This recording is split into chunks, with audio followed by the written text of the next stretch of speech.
Well, thank you everyone for joining. Whether you have had prior H-1B cap cases in the past few years or you're new to it, we wanted to still regroup and provide a general idea on the process, any new updates on H-1Bs, and then we will dive into some hypotheticals that may help answer some of your questions. And then we'll dive into alternative options if not selected. With that said, before we dive in, I'd like to introduce our group. I'm Ann Lee, excuse me. And then we have Sarah Belletti and Samantha Wolf here on the line as well. Excuse me. Um, we all have been working pretty closely in the business corporate immigration realm for a number of years. But with that said, since we are a small group, I thought we might have some fun tidbits about ourselves to really help create that dynamic conversation that we hope to have with you. For me, my tidbit is I don't like long walks on beaches. I'm a little too lazy for it. It looks really fun on Baywatch, but not quite for me, which is probably why I'm in the landlocked state of Denver, Colorado, or city, Denver, in the state of Colorado. For Sarah, she is addicted to HGTV. And I think she's thinking of first retiring before she becomes like a ceramics aficionado, and then deciding whether she could afford those $2 million homes. But she does hope to be spending her time buying, selling, and renovating homes. And then Samantha is a reality TV and musical theater enthusiast. They both go hand in hand, and I'm sure it's a topic to have with Andy Cohen whenever that opportunity were to arise. With that said, a few housekeeping items. The first is that we do have a chat box that we will be monitoring. So if you do have any questions that you'd like to ask, feel free to raise them. And then the next slide covers some of our legal jargon, liability, compliance, etc. This is really supposed to be about general information on pertinent legal topics. If you do have specific case unique questions, please feel free to contact any one of us to help facilitate providing a response. And that brings us to the next slide. We will have an interactive polling. We'll bring this up later on, but just so you know, if you do have your phones or computers handy, you could either scan the QR code or go to the slido.com website and enter the code. Again, it will be shown later on. Excuse me, but hopefully that'll help optimize the conversation that we have today. And with that said, I'll start off with H-1B visas. It's for specialty occupations in the sense that the position requires at least a bachelor's degree in a specific area of study. And it's one of the most common employment-based visas that we have. And the perfect example would be, say, for example, an accountant requires at least a bachelor's degree in accounting, finance, or related. And then I'll hand it over to Samantha, who will kind of dive into how it all applies for today's conversation. So next slide. All right, so what is new for 2025 in the world of H-1Bs? Well, surprise, quite a bit actually. So as of February 2nd, the United States Citizenship and Immigration Services, USCIS, published a final rule titled Improving the H-1B Registration Selection Process and Program Integrity. You'll hear us use the term H-1B Modernization Rule just in a couple other titles interchangeably. But basically, we're all of them are looking at some updates to the H-1B program, the registration as well as generally. So This final rule will become effective on March 4th of this year, and it brings significant updates to the H-1B program. And this is actually going to mark a pivotal shift towards a beneficiary-centric model in the registration process. This regulation is introducing enhanced fraud prevention measures, which will allow for the denial or revocation of petitions based on false statements or invalid registrations. Additionally, the implementation of this rule is going to aim to address various aspects, including the definition of specialty occupation, which Anne just touched on briefly, deference policies, and bona fide employment requirements. And I'll dive into all of these a little bit more on the next slide, but this is also going to introduce the launch of organizational account systems with USCIS. The idea behind this is to further streamline the registration process, and these updates to the regulations are supposed to also clarify criteria for location changes and material changes in H-1B petitions. So with that said, we're also looking at the potential for multiple rounds of the lottery this year, which you're probably going to hear a lot of that from your employees. Are we going? How many rounds of the lottery will we have? Unfortunately, we won't know until we know. The government doesn't release that information until they're ready for the next round of the lottery. And it just goes to show you that it's really crucial for employers to stay informed and compliant with the H-1B regulations and procedures because they change all the time. Next slide, please. Okay, so now we're going to get into it a little bit more. So starting with the transition to the beneficiary-centric model. So the fiscal year 2021, the first year that we saw this registration process come into play, there was a total of around 274,000 registrations, and the government saw about 28,000 of those as repeat registrations. So one employee who was entered in the lottery by multiple companies. Last year, there was 780,000 registrations total, and 408,000 of those were these multiple registrations. So more than half, so just a significant increase. And this new regulation is trying to get away from that. We have a story from last year where we knew of an individual who was entered in the lottery 40 times and was selected 11, right? So, just a little bit of abuse going on there with the registration process, which really takes away, from people who are only entering one time. It just makes things a little unfair. So this new process is aimed to just focus on the individual. So it will select, rather than the registration, it will select the specific passport number tied to that beneficiary. And so yeah, this is supposed to streamline the selection process and ensure fairness. So we're really hopeful this is going to increase the odds for your employees. It's going to increase the odds of your investment. It makes it a better investment for our company, to invest in the lottery process. Something else we're seeing is enhanced fraud prevention measures. So, like I alluded to earlier, just reinforcing the overall registration system, making it fair for both companies and employees. We're also going to see USCIS codify their authority to deny or revoke petitions if there was anything incorrect in the underlying registration. Something with false statements or, where there's otherwise invalid information that was submitted.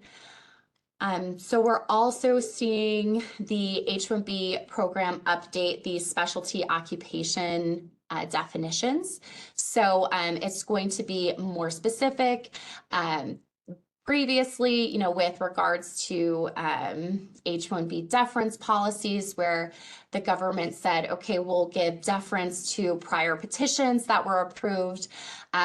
Those were based on policy memos, interoffice policy memos, and depending on the whims of whatever administration is in power at the time, they can take away those rights. So this is going to codify some of the rules that we as practitioners and anybody who's familiar with corporate immigration has been practicing for years. So it's just going to make things a little bit more clear. We're also seeing the USCIS organizational account system. So get ready for that. They were launched yesterday. I know Sarah and I were scrambling a little bit yesterday when they launched it, just noticing, oh wow, okay, we've got to update a lot of this information, but no problem. We'll be ready for next week. Just keep on the lookout for that. Make sure that whatever firm that you're working with, if it's not us, that you're in contact with them, making sure that your account is updated with that attorney. So that should make things easier for registration. You'll all be able to work together. You'll have access to new account features. And so hopefully it'll allow for a smoother registration process and better management of the H-1B petitions. But, technology has a couple glitches every time it's introduced. So just be prepared for that. Again, multiple rounds of lottery selection. There is that potential. So, just staying informed and prepared. Holland and Hart will, of course, always let you know if there is going to be another round of selections. We usually find out when our emails get flooded with these selection notices, but we'll let you guys know as soon as possible. A couple more updates. So we're seeing some updates on the impact of remote work and compliance. So the government is, just really acknowledging that after COVID, we have so many more individuals working remotely. And, there are a lot of compliance aspects that will go into these remote employees. Say you have an employee who is working in Denver, and then they decide to move to Seattle, and they don't update you. That will have some compliance issues, right? These that would require an H-1B amendment as filed prior to that change. So this is also codified in this new regulation, just indicating when these H-1B amendments would need to be filed. We're also going to see a flexibility in the start date for the H-1B cap petitions. So previously, even if we were filing something after October 1st, we would have to put a start date of October 1st. The government's going to allow for a little bit more flexibility there, so that you don't have to do your start date as October 1st. Which is great news. That was a little silly in my opinion. And then finally, there's going to be an increase in the registration fee, but not for this year. So don't worry about contacting your CFOs about the budget or anything. It's still going to be $10 per registration.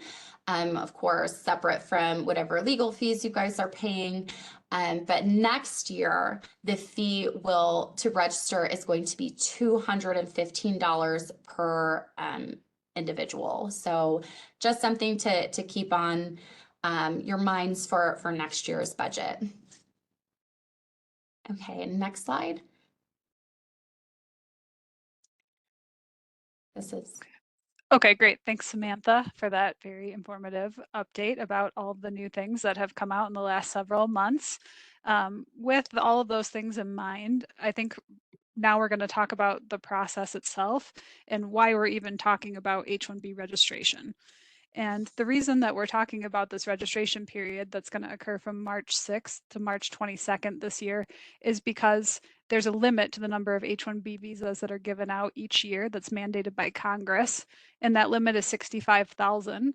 And in addition to that 65,000, there are an additional 20,000 H-1B visas that are allocated to individuals who have a master's degree from a U.S. institution. So in total, 85,000. And that sounds like a lot, but it doesn't go very far when in 2024, as Sam noted, we had 758,000 plus registrations. Now, granted, numerous of those were duplicates, and that's part of the reason most likely that we saw multiple rounds of the H-1B cap lottery run last year because of those duplicates.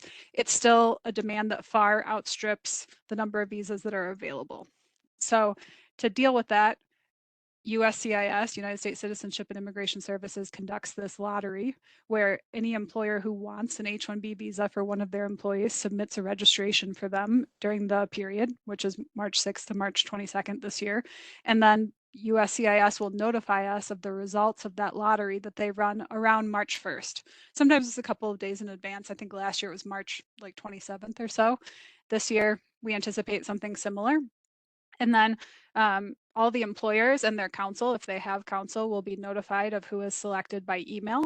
And so probably all of you, in addition to us, will be flooded with emails from the beneficiaries trying to find out if they were selected this year, because it's, I think, probably one of the more stressful things that foreign national employees go through, waiting to see if they're going to be selected in this cap lottery or not, because it has huge implications for them long term.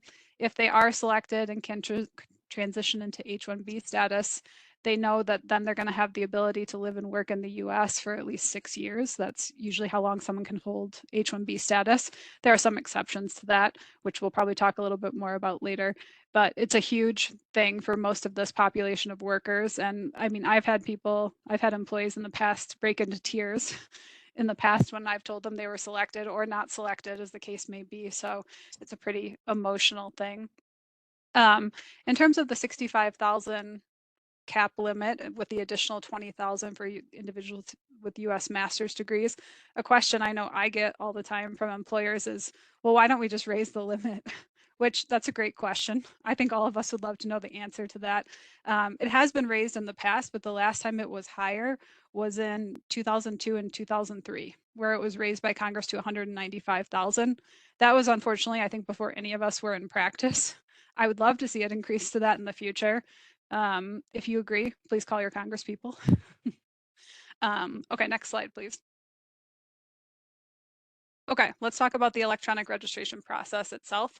This was instituted in 2020 to sort of mixed reviews because the technology implementation by the government is often glitchy and sometimes we've had issues with it. But that said, I think it was received very well by some because it allows us as counsel or the employers that are filing these cap cases to submit a registration that has more minimal information rather than a full petition. That used to be the system. We would file full H-1B petitions on April 1st for anyone we wanted to secure one of these 65,000 H-1B visas for. And then United States Citizenship and Immigration Services would select which petitions of those that were submitted to move forward with, and they would reject the rest of them back to us. So in that sense, it's a beneficial system that we're doing this registration instead. It's electronic. As I said before, we're going to receive email notification of anyone that's selected. And then for those that are selected in the initial round of the H-1B cap lottery this year, the employer will need to move forward with submitting an H-1B petition in connection with that by June 30th of 2024. The case will then be adjudicated by United States Citizenship and Immigration Services. You can usually file with normal processing or premium processing if it's available for this petition type. We anticipated that it will be available this year. If you file with premium processing for an additional $2,805 fee, United States Citizenship and Immigration Services guarantees some action on the case within 15 business days. That could be an approval, or it could be a request for additional evidence if they feel something is missing. If it is a request for additional evidence, United States Citizenship and Immigration Services then gets an additional 15 days to adjudicate the case from the time that they receive the response. So all that said, usually we have cap adjudication before October 1st, which is when the employment validity period starts for the workers who have been selected. If you don't, then the petition can be upgraded to premium processing at a later time, or if you're still waiting for approval of the case, they have to wait to begin that H-1B employment until the petition is approved. Next slide, please. Okay, this is a little more about the electronic registration process. As I noted a little earlier, the electronic registration requires only basic information about the company and the the prospective immigrant rather than a full petition.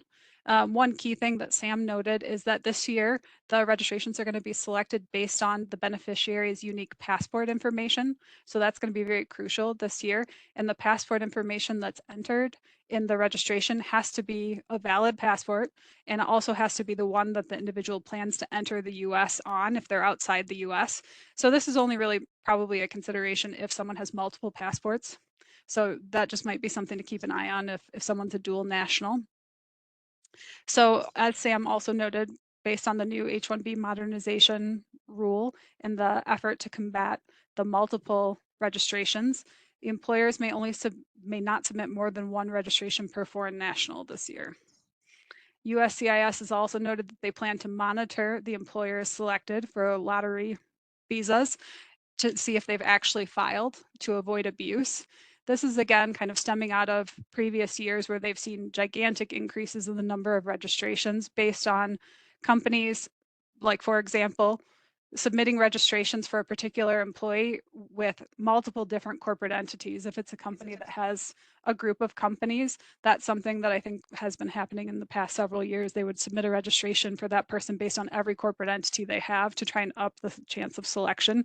And that's what's resulted in last year 758,000 plus registrations, with over 408,000 being repeat registrations. USCIS will create a waiting list for additional cases where the quota is not reached. So that's how we end up with additional rounds of the lottery.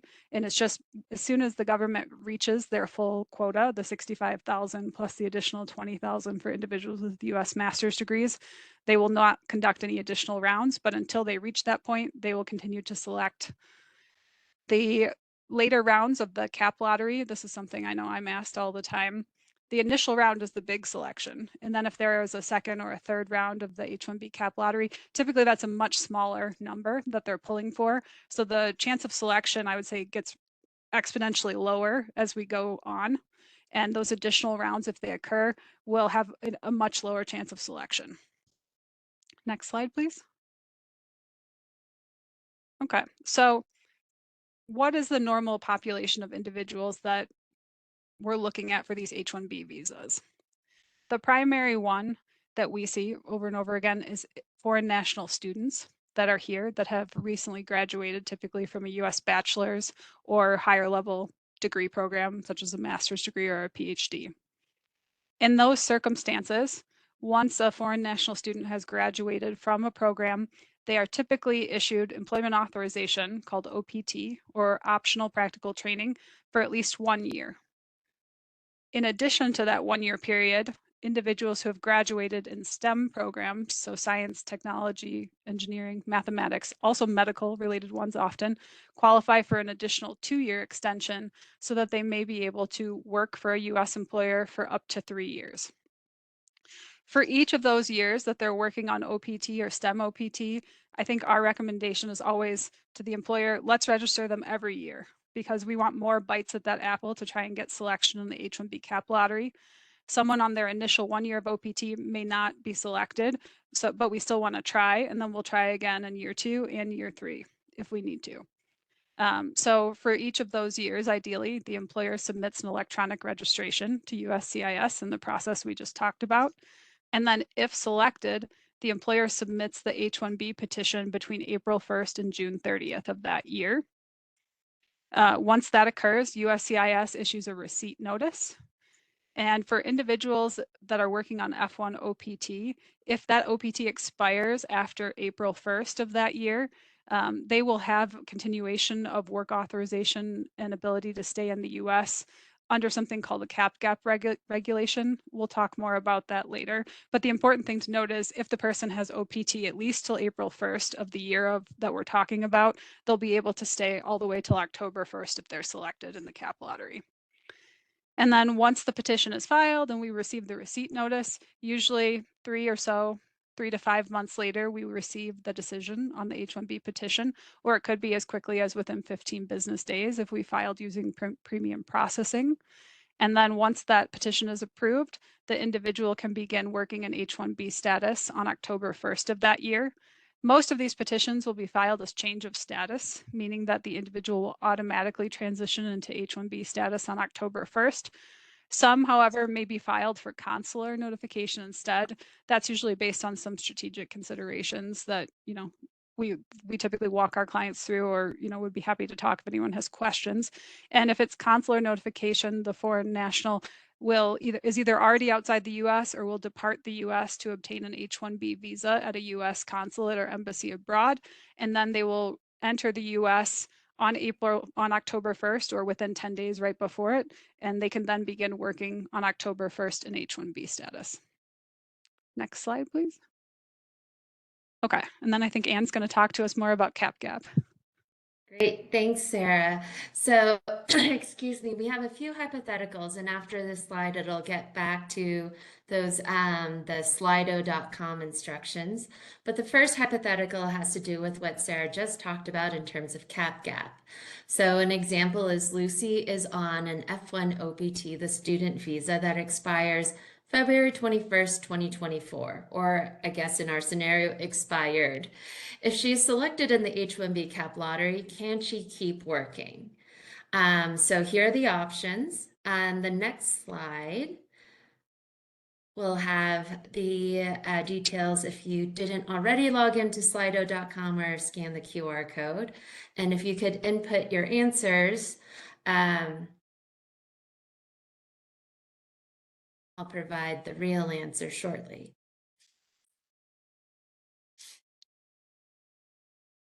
Well, it looks like everyone got that. Oh. I think that lawyerly answer of it depends certainly makes sense. And where that might really play into the game is so the general answer is no, Lucy is not eligible to work for cap gap unless she is able to extend her F1 OPT. And usually that's by applying for F1 STEM OPT. It's a 2-year work authorization extension if you completed a degree in science, tech, engineering, or math. Excuse me. With that said, the employer, in order to facilitate F1 STEM OPT, needs to be enrolled in E-Verify. And I know, depending on the employer, not all employers actually want to go through that process, because I'm sure you're all very aware E-Verify can be a headache. So it certainly does depend, but generally, Lucy would not be able to take advantage of cap gap to work beyond that February 21st, 2024 date, unless she already has an F1 STEM OPT pending or approved. Then the next slide. Cap gap hypothetical 2. Charlie is on F1 OPT and expires May 15th, 2024. And just so you know, the reason why we chose another date in May is because it would be after the H-1B e-registration has taken place, and hypothetically after at least the first round of H-1B selections have taken place. The additional detail is he completed a degree in computer science. So here we know, okay, he does qualify for F1 STEM OPT since computer science is a STEM degree. I hope, well, and then the hypothetical is he was selected in the H-1B cap lottery. Does he have work authorization? So then the next slide brings us to the options for you to put into Slido.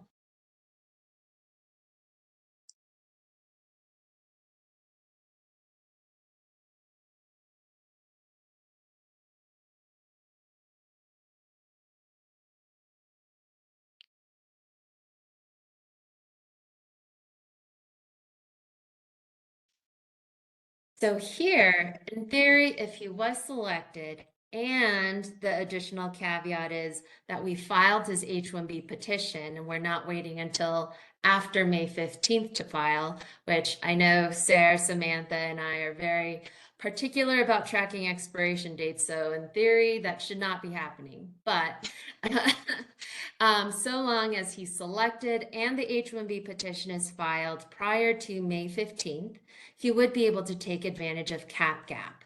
That would carry him through September 30th, and then in theory, the H-1B is approved for him to automatically switch to H-1B status on October 1st of the year.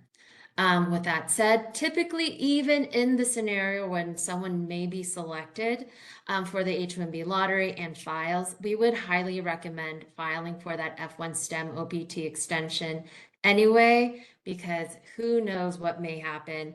I'm sure you've all worked with administrative agencies. The government is unpredictable, even if we think they're very predictable, and also just peace of mind to know that they would be able to work. The next slide. So if he was not selected in the H-1B cap lottery, what are his options? And we kind of talked about it in the sense of, okay, well, since we're being precautious, he filed for the F1 STEM OPT extension for 2 additional years of work extension. And then later, yeah. That is also an option. Feel free to put in other creative ideas. Only get married for love. Yes. Record.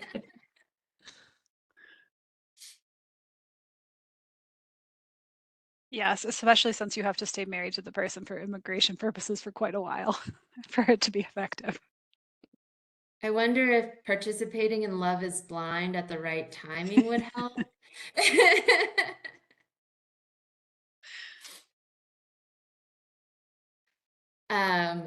So you could marry a U.S. citizen. The caveat I'm going to give here is you would want to work with,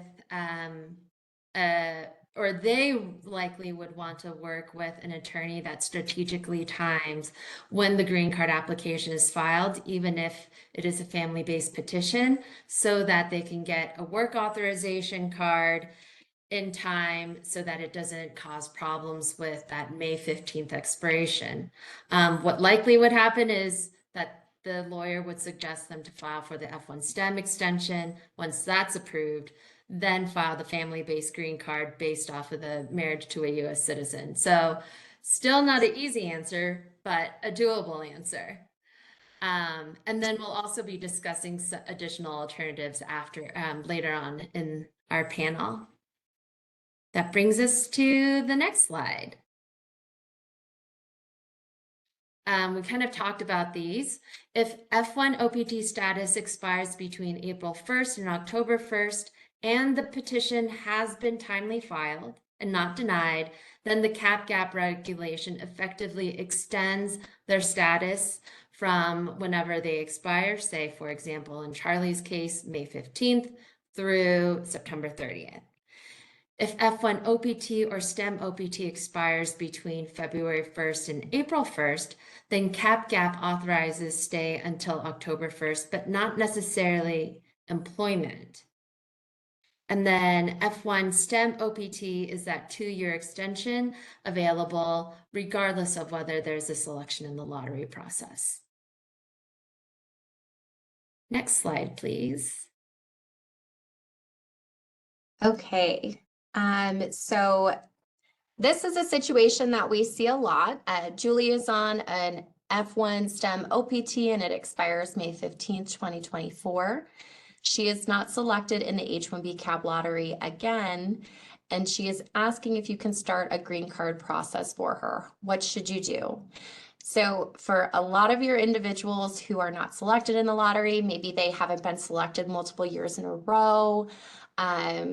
As Sarah mentioned earlier, it can be a really emotional process. Do they need to depart? Right, there's a lot to consider. Do I need to re-enroll in school? And I believe Anne is going to talk a little bit about other options if you're not selected.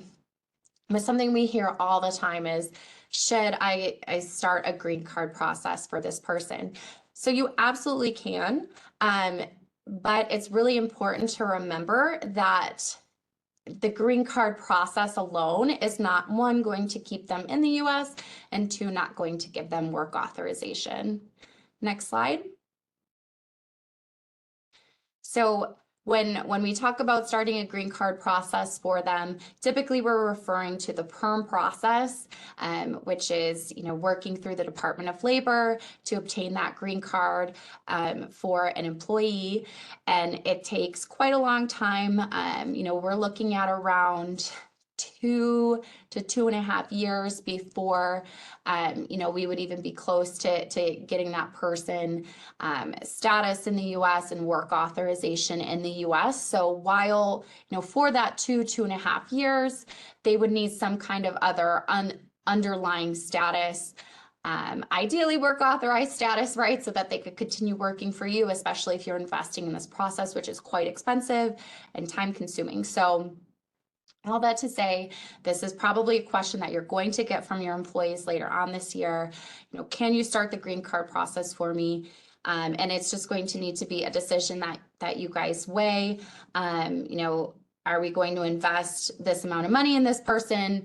And do we all understand that they're not going to have any kind of work authorization or status based on this petition for a minimum of 2 to 2.5 years? Next slide. Okay, so another main question that you're likely to get, and I know that we get all the time, is for individuals who have been selected in the H-1B cap lottery in a given year and are in the US in that interim period between April 1st and October 1st in cap gap. So meaning they had OPT that was valid at least until April 1st of the given year. And based on that, they have this interim status that's provided that sort of fills in the gap between when the H-1B petition is filed and when the H-1B status becomes valid or effective on October 1st when the government's fiscal year begins. So a question we get all the time is, okay, XYZ worker is in this, or Sally in this case is in this status. Can I travel? So here's the question. Sally has a girls trip planned to New Zealand. The girls are leaving August 1st, 2024 and returning August 15th, 2024. But Sally is working on Cap Gap and was accepted in the H-1B lottery. Should she cancel the trip or go? Okay, and then the next slide, please. So what do you think? Also important note, it's not her bachelorette trip. I don't know. I'm going. It's New Zealand. Come on. If I lose my job, no, I'm just kidding. I'll be here. I'll be working. Seriously.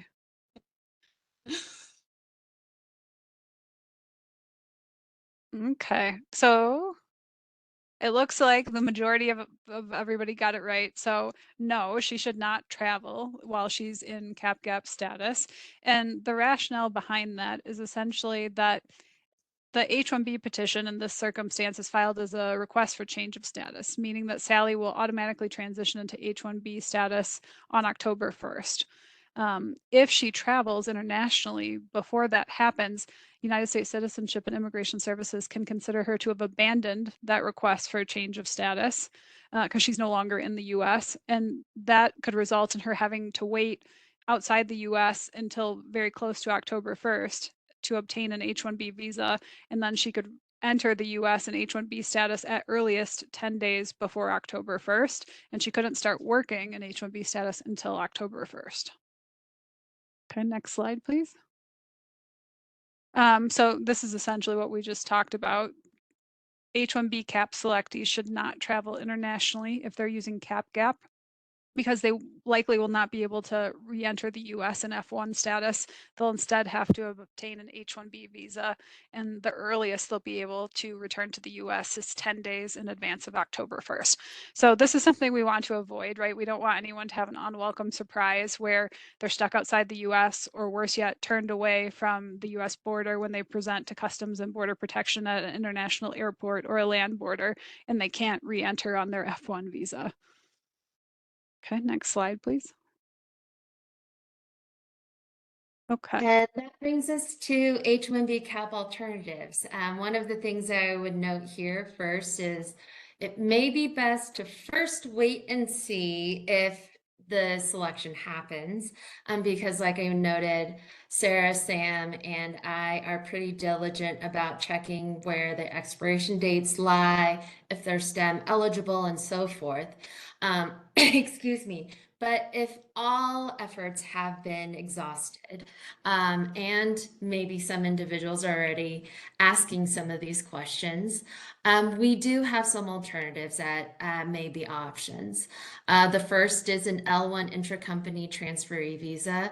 So if by chance you have entities outside the US, you may be able to transfer them to an entity abroad. Granted, this may also require visa options for wherever they may be going if they're not a national or already have work authorization there. And if so, we can also assist in the outbound component. And they would need to work there for at least 1 year. And during that time, we could pursue new H-1B cap lottery processes and or the L1 visa.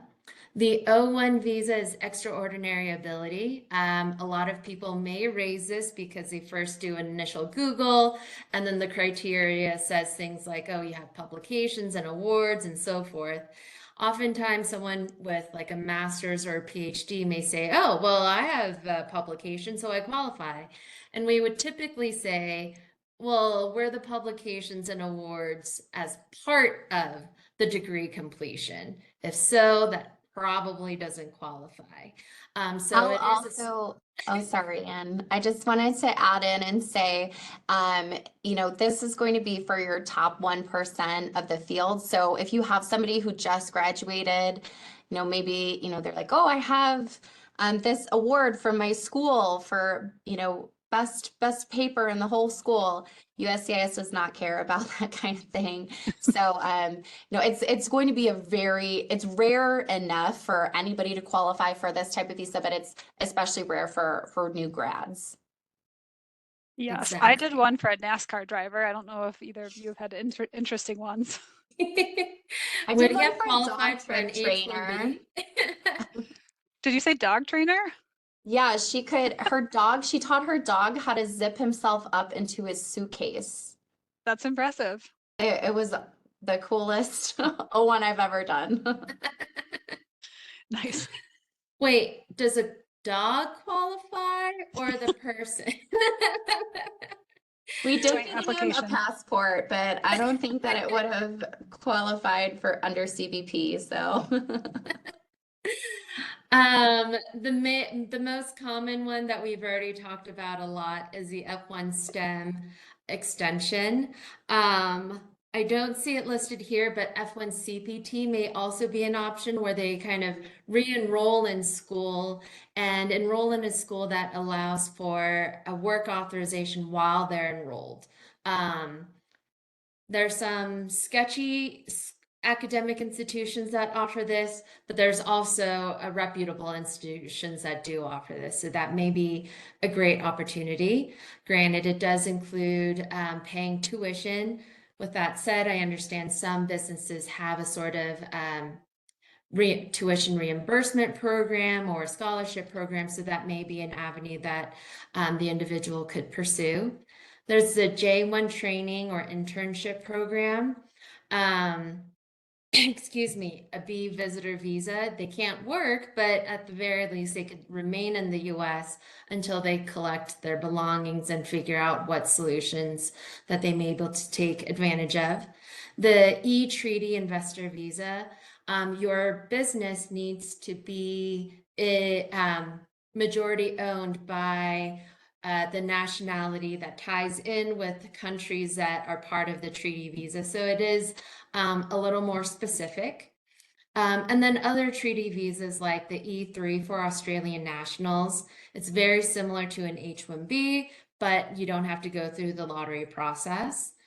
Same for the H-1B one. I skipped the TN for a second. The H-1B one is for Chilean and Singaporean nationals, also very similar to the H-1B. And then the TN visa for Canadian and Mexican nationals. Excuse me. The TN is specific to a certain list of professions. So it may not always suit the bill, but may be something that you could take advantage of. The one other thing I would add that's not on here too is something I know that we assess for individuals who aren't selected in a given year's cap lottery is if they have a spouse in a status that we could switch them to a dependent status, especially if that dependent status would allow them to work. That's sometimes a good avenue as well for people who aren't selected to sort of leverage that spousal relationship. Great. And then it doesn't look like we got any questions in the chat box, and maybe it's because we're so thorough. But Everybody if you do is have questions, just gonna say that H-1B, you know, cap registration process is just so intriguing. People were just, you know, captivated the whole time. Hopefully we didn't put people to sleep. So Yeah, and that's why we didn't get any questions, maybe. but if you do have any questions, here are our contact information so that you can reach out, case specific or just long-term strategy wise, or just hypotheticals that you thought of as well. So please feel free to reach out. Also, there will be CLE and SHRM credit available for this webinar, and so there will be a follow-up email on that tomorrow, just FYI.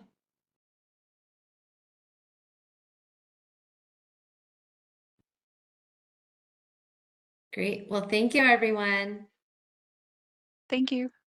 Have a All good day. right, bye-bye.